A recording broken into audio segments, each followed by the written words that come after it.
All right, gang, joining me on the show right now. Super stoked to talk to this director. Just checked out his film, Jack in the Box, The Awakening. Just when you thought everything was safe, Jack is back. And goddamn, man, this movie, we had like aspects of Hellraiser. We had like your actors, like I was thinking Psycho with the Norman Bates and the mother relationship. We had some of the best like practical effects makeup I've seen in a while. We've had some of the dopest kills I've seen in a while. Like this movie was a lot of fun. So congratulations to you and the cast and crew, man. That's really nice of you. Thanks so much. It's a real pleasure to be here. And you're the first I've heard to mention this Psycho connection. And I think there's a lot of well, not intentional, but I think there's a lot of similarities between the characters there. So I'm Yeah, surprised to be in that. When you're supporting antagonist, and I don't want to spoil a whole lot here, but when he kind of like takes that turn, yeah, there's definitely like I'm like, oh man, this is Anthony Perkins right here. Mother knows best. Like this is kind of cool. And then you add, so what was the inspiration for Jack's Box? Because the first time I saw that, like the way that you guys put that thing together, the first thought that instantly goes through my mind is Hellraiser, with all the intricate little designs and then the gold plating and all that stuff. So how was that getting to kind of develop your own demonic portal? Yeah, I mean, I've heard that connection a lot. It wasn't an inspiration or anything really. It just kind of naturally happened. I think mainly because of the choice of material, like you said, the gold plating. But we Yeah, wanted something. We were obviously inspired by Jack, old Jack in the Boxes, and we right. wanted the doll inside to feel like it could have been a real old, authentic Jack in the Box doll from hundreds of years ago.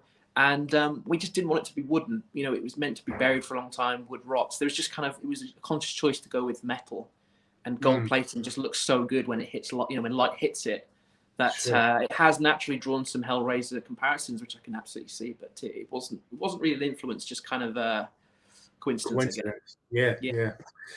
Uh, Now, Jack himself, like that's the coolest thing. Everybody who ever comes on our show, some way or another, the conversation always kind of leads to the digitalization of film now and how horror really is holding on strong to try to incorporate as much practical effects as possible still to this day.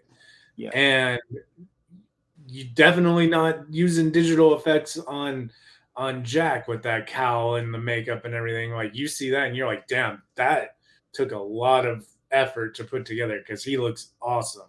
So like what was that process like? Yeah, it was a very conscious decision to keep him real. I Yeah. think I think the character of Jack is so outlandish. I'm not going to sit here and pretend that he's a believable kind of idea. He's Yeah. he's another otherworldly type character.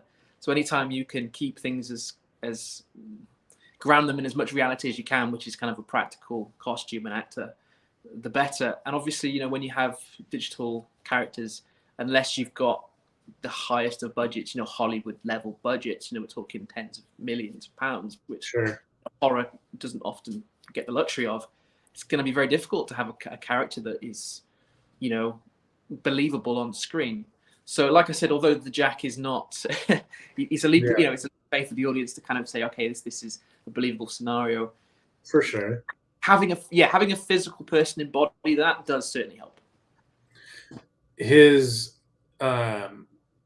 the way too that he kind of like each time he comes out of the box, there's like slight little alterations as to like what that puppet does, which I thought was kind of cool. Like when I'm trying to think of how not to give it away, but like the thing with the eyes and Yeah.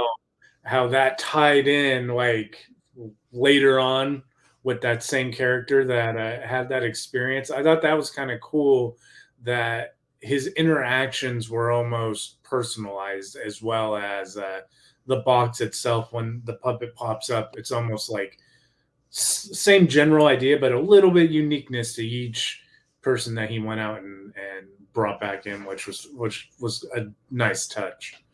This this location that you guys chose, um, this is something that I'm extremely jealous of the UK over the States of, because people don't realize, I don't think, unless they actually get to travel to the UK, how the like hundreds and hundreds of year old estates like look in person. I don't know if your Rosewood was, but the like going to a cemetery in the United States, even like an old colonial one, is nothing like I've experienced when I got to go to the UK and see like Shakespeare where he's buried, and you're walking up that path, and you see like the stones that have just been there for centuries, and the manner that you guys chose had a very like haunting of Hill House Blind Manor aesthetic, where you have that isolation, like this group of principal characters is in trouble because not only are the gates locking every night, but even if they weren't locked, how far are they going to have to go to get to a town? So Yeah. what was that process of finding that location like? Tough. Yeah. I mean, like you said, there are lots of country manors in this part of the world, and like you said, we're very lucky to live in the countryside, and we've got manors everywhere. Getting the permission to use them is difficult, especially because, like you said, finding a manor which literally feels in the middle of nowhere. We've got no houses or neighbours, anything within touching distance, Sure. with a grand set of gates and a long. It was a very strict brief, which we worked really hard to find. But yeah, we're lucky. We're lucky to have an abundance of options here. It's just getting through the door, for lack of a better phrase. But it's difficult, but it's worth it. It's worth it because, like you said, the setting we had for this film, it's amazing, and a cinematographer, Cameron Bryson, just used light so well coming through the windows and stuff like that to make it look just epically creepy, and a wonderful place for Jack to go on his rampage through. The other thing too, like within the horror that I'm learning, having just gotten out of school and then trying to lock down locations, is that you're wanting to, if you happen to come across a location like that, you're wanting to kind of like make sure you got everything that you need, but you're kind of wanting to do it in a timely manner because you're using somebody's property essentially, and you don't know. So how long did you guys take to film this thing out there? So we filmed the exteriors were in one location, the interiors in a different location. Okay. Uh, Okay. I think they just about blend okay, but Yeah. we had about 3 weeks in the interior location, and the exterior only had a handful of days. Wow. Yeah, because there are not that many exterior scenes.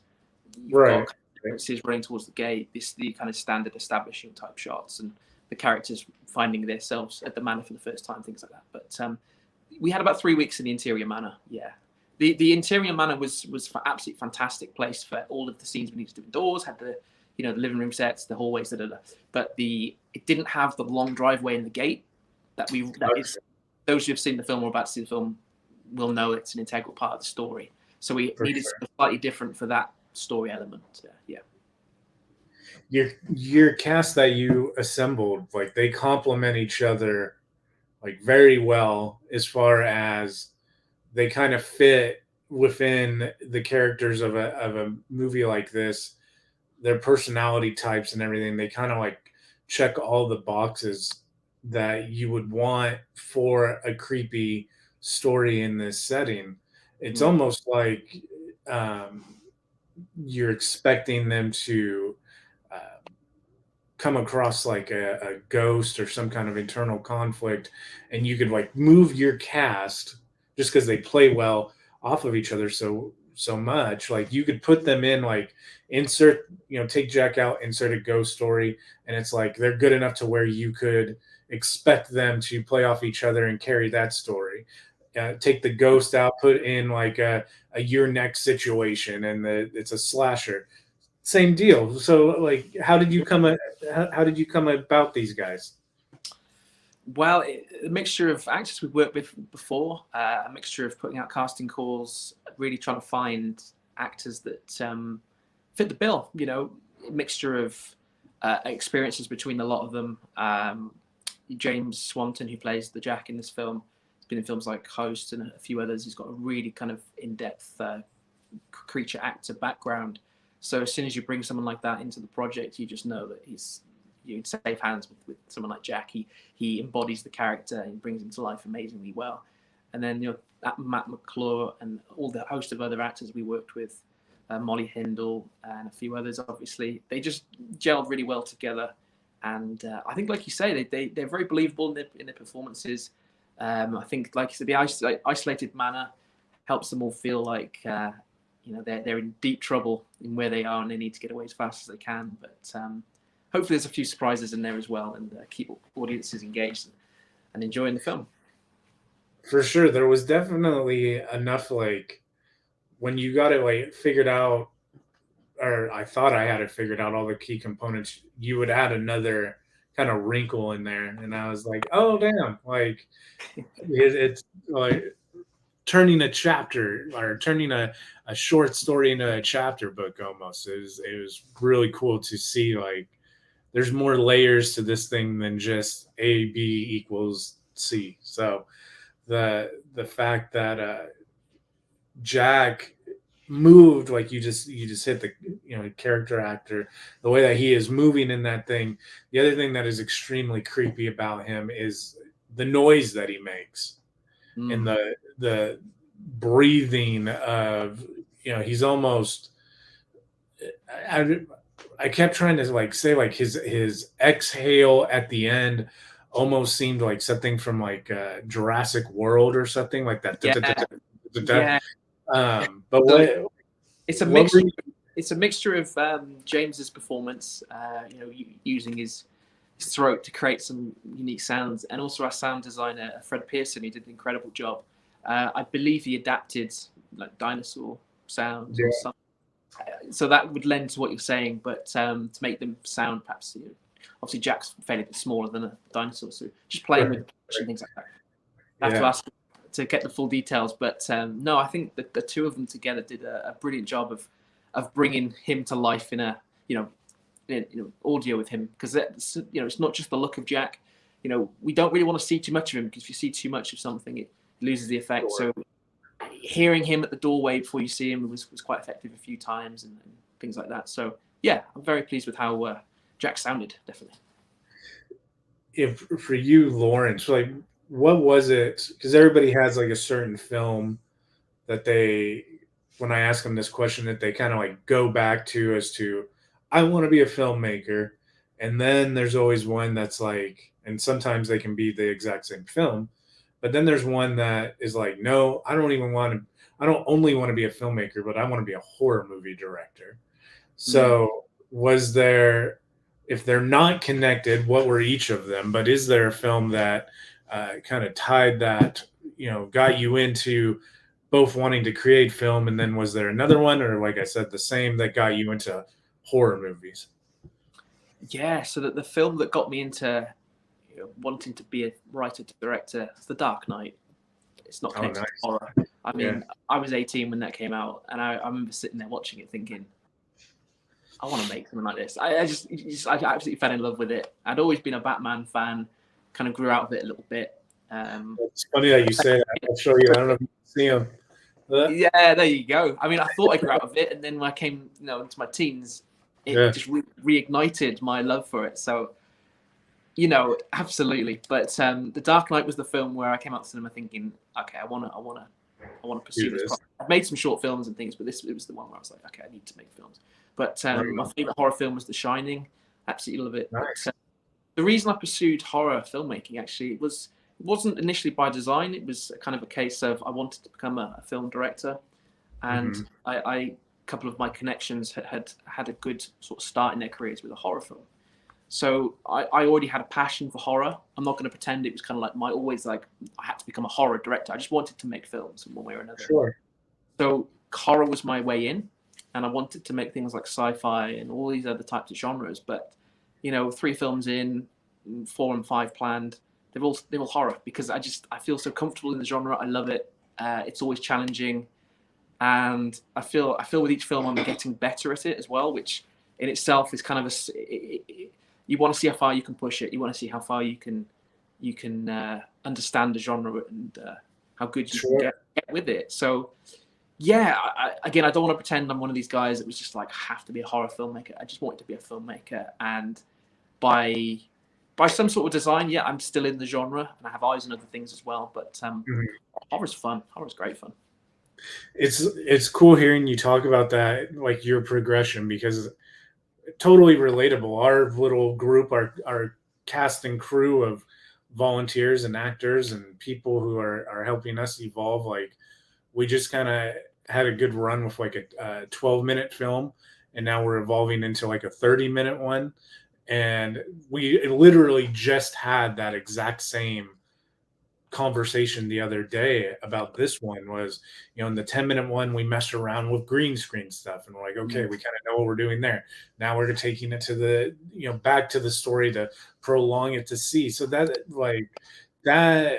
is a part of filmmaking, is each time, like, you should feel yourself, I think, get better at anything. Like if you're a drawer or a painter or whatever, like try to get a little bit better each time. And then it's like, okay, if we didn't get better this time, it's like playing a video game. We're at this level until we get better, and then we go to the next.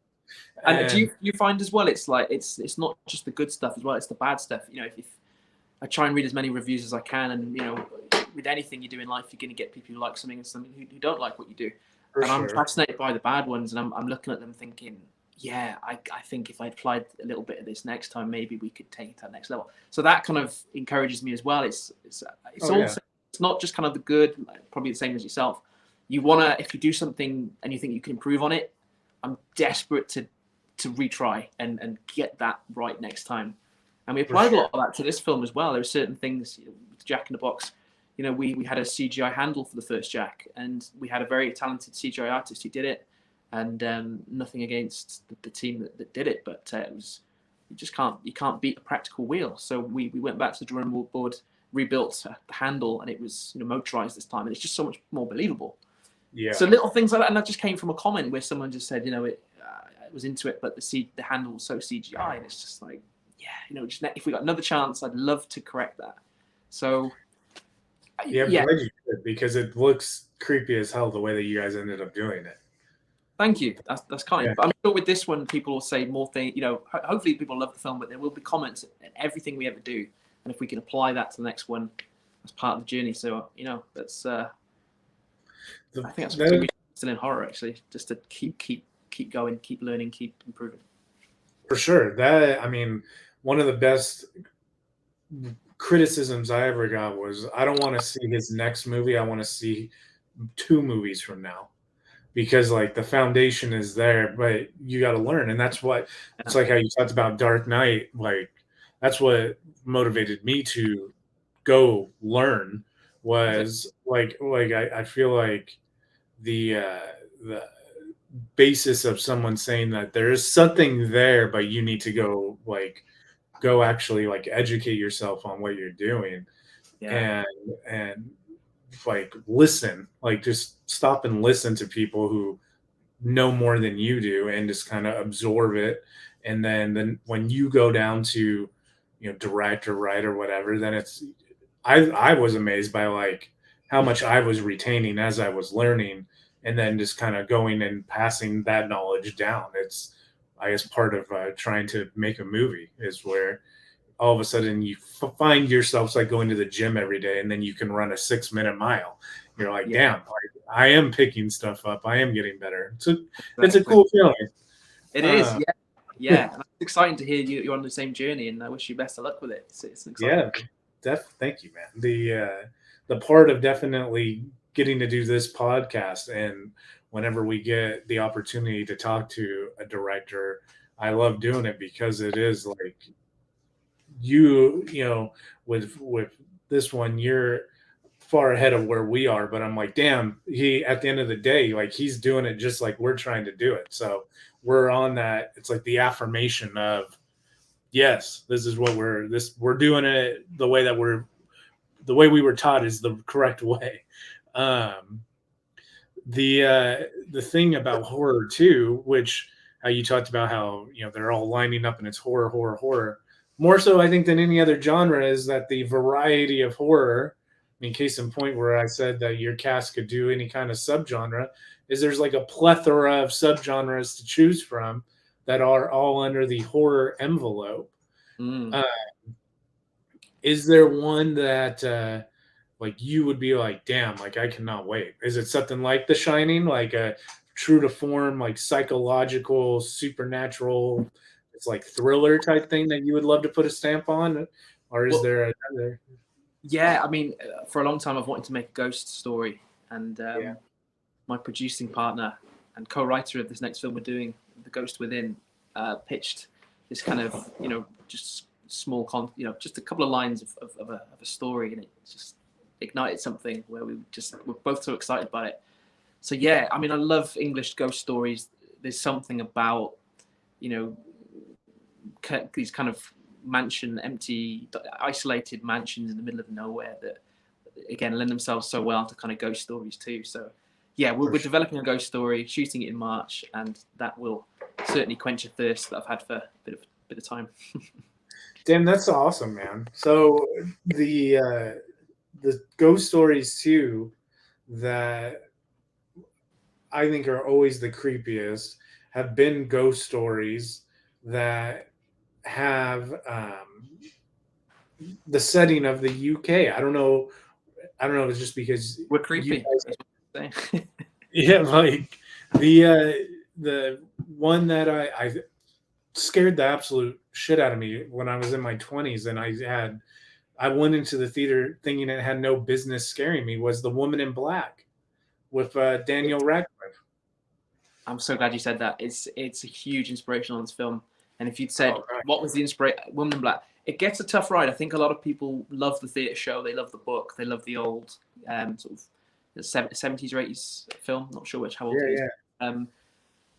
I really like the Daniel Radcliffe one. I absolutely love it. And you said that because I say it a lot to people, and I sometimes get a funny look because it's not the most loved horror or ghost story there is, but I think it's a really good film.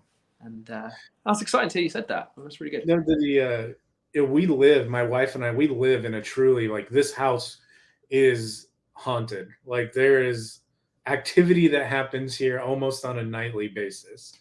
And everything from like things moving that we didn't put in a certain spot to my wife saying, how come you didn't come help me bring the groceries in? And I was like, what are you talking about? And she's like, I saw you watching me pull in the window. And I'm like, that was not me. So like, but the way that I have always joked with her is that, like, whatever this ghost is, I know it's not someone who was older, and I know it's not a child, and I don't know what it is about like an old lady, like the Woman in Black, or how she at least presented with the shawl over her half of the time. That creeped me the hell out. And then the other thing that's creepy to me, ghost wise, is little kids. Like, little kid ghosts are terrifying because they're always laughing. Like, they don't got anything to worry about their ghosts. Having a good time. Yeah. It's like they're playing around. Ghost Within is based on a little ghost child. I think it might be up your street. So let's hope you enjoy it in a year or so when it's released. But yeah, creepy kids. Creepy kids are creepy. Ghost kids, absolutely. The thing with cinema over the past couple years now with the pandemic is it is affecting definitely how things are marketed and how they're released and everything. But how are things in the UK right now? Are you guys like getting to actually go see movies in the cinema? Or are you guys still pretty just straight to home streaming right now? It's a combination of both. So cinemas are back open here, which is fantastic. They seem not quite as occupied as the capacity as they used to be, which is a shame. I mean, it's good as a viewer, get a bit more legroom, stuff like that. But no, as a filmmaker, it's a bit concerning. Prime, Netflix, all these things are obviously booming, which is fantastic. But one of the reasons I got into filmmaking is I had this kind of idea, this kind of dream of seeing a film of mine on DVD on a shelf in a shop that I would go to, Sure. in a supermarket or something like that. And For sure. that's diminishing by the year, which is really sad. That's really sad to me. The shelf space over the years has really shrunk to the point where the store where I first saw my DVD on the shelf, which had that moment, that I'd craved for so long, don't sell them anymore. It's really sad. So everything's moving online, as you don't need me to tell you that, you know that already. But I think it's a little bit sad, personally. No, I definitely. I am our local movie theater. They have like a subscription thing where it's like $22 a month, and you can go to the movie theater as much as you want. And so, yeah, I've got to. We do that. Yeah, it's a good system.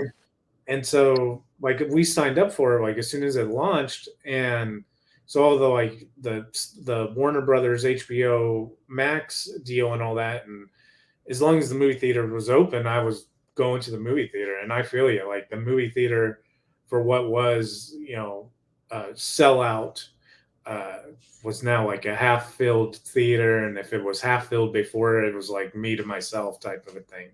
Yeah. And it's getting a little bit better here now. Like Spider-Man definitely got everybody to come out, but it is. Don't you? You do need them. Like the James Bonds, like you said, the Spider-Mans, these sort of things. Yeah. We're slowly getting there, I think. Fingers crossed. The thing about it too, that dream of seeing your movie on a shelf or watching it on the big screen too. It's almost like the going to the Louvre virtually with Google Earth versus actually standing in front of the Mona Lisa. Like movies are meant to be screened on the big screen, man. Like, and so definitely it's a different level experience for a horror film, isn't it? When everyone talks about big picture, but the sound, when it's the next level, isn't it, compared to watching it on your phone even, or the TV. You definitely find out who the chicken in your group is when they're in the movie theater. It's way harder to cover your eyes and stuff. Absolutely. So the film Jack in the Box: The Awakening. When are people going to be able to get a hold of this thing? So in America, I believe it's from the 18th of January. Okay. It's available in the UK already. It's been out. Oh, nice. But I believe the 18th is the big launch in the USA. Right on. Are you guys doing all the streaming that you mentioned? Are people going to be able to find Amazon, that kind of a thing? Yeah, it'll be on Prime. It's on DVD as well, I believe, in Walmart and a host of others from our great distributor, For Digital Media. And I believe Prime. Obviously you can get physical on Amazon as well. So please go and watch it. Hope you enjoy it. And then your Ghost Story, you're in pre-development, and then you're shooting to try to film it in March with a release next year. But say the name, one more time, just so people can keep a lookout. It's called The Ghost Within. Ghost Within. So, yeah, it's a classic English ghost story setting in a manor. I don't want to give too much away because. No, for sure. But we're very excited about it, and bringing some of the cast back from Jack in the Box. So, it should be good. Look at you. It's like you're turning into your own Mike Flanagan with your cast of principals. Turning them in. There's something to say for that, too. Like his thing with the way that he kind of brings in, like, Kate Siegel and the supporting cast, like each story, even if it's for, like, one, like, quick cameo. I honestly think same thing with like American Horror Story and all those guys, Evan Peterson, all those guys, like they build their experience together, but you can definitely like tell the repertoire by the third time they've all worked together is so strong that it's like you forget that you're almost watching something and you're just in the room with them as it's happening. So there's something for being able to call back actors and work with them multiple times. It makes it way more of a transformative from screen to believability, I think. So that's cool to hear that you're bringing some of them back. It's a huge part of it as well. Is that there's definitely that. And another part is you say you make your own film, so you know it yourself. It's you want to trust people. You know, when you bring people in, you want to know that they're going to deliver, because you don't get a huge amount of time when you make films. There's pressure's high. It's when you work with new actors, there's that period of time where, you know, they're getting to know you as well, your direction, your way of working. And if you can work with people that you trust, you know, they're going to turn up and do a great job, and they understand your process going in, it's a huge benefit. And For you know, sure. also these people, you know, they become your friends as well. You know, you spend a lot of time together. It's not just the kind of month or however long you film for. You know, you're always on WhatsApp chats, and you know, you're always talking and working with each other many times. So they become friends, and it's nice to bring the family of back as much as you can to, you know, to work together as many times as possible. Definitely, man. And then where can people keep track of you? Are you on, social, or do you have a website with your stuff on it or anything where Sure, they yeah, I'm most prolific on, I'd say, Instagram. So that's Fowler _ films. Same on Twitter, same handle. You can go to fowlermedia.co.uk if you want to see a bit more about us, and we're on Facebook as well, Fowler Media. Just to keep in touch. Always good to hear from you. But your thoughts on the films, if you want to work with us, things like that. Please feel like you can join a part of the team. Awesome, man. Well, Lawrence, we will definitely keep an eye out and on your stuff to follow Fowler Media and see when we can expect the next one. But if you are listening or watching, definitely now, in the USA, upon the posting of this, it's only a couple days away. So keep a lookout. We'll post when the link to be able to get Lawrence's film goes live. We'll be able to post that for you. But definitely check out Fowler Media and see what this guy's got in store for you. And if you're in the UK watching or listening, you can get a hold of it this weekend. Check out Jack in the Box: The Awakening, because some of the best, like I said, practical effects, kills, gnarly monster, creepy location, solid cast. Like, if you're a horror fan, this one definitely checks off all the boxes. So again, man, congratulations, and thank you for spending some time with us. Thank you very much. That was very kind of you to say that, and it's been a pleasure. Thank you.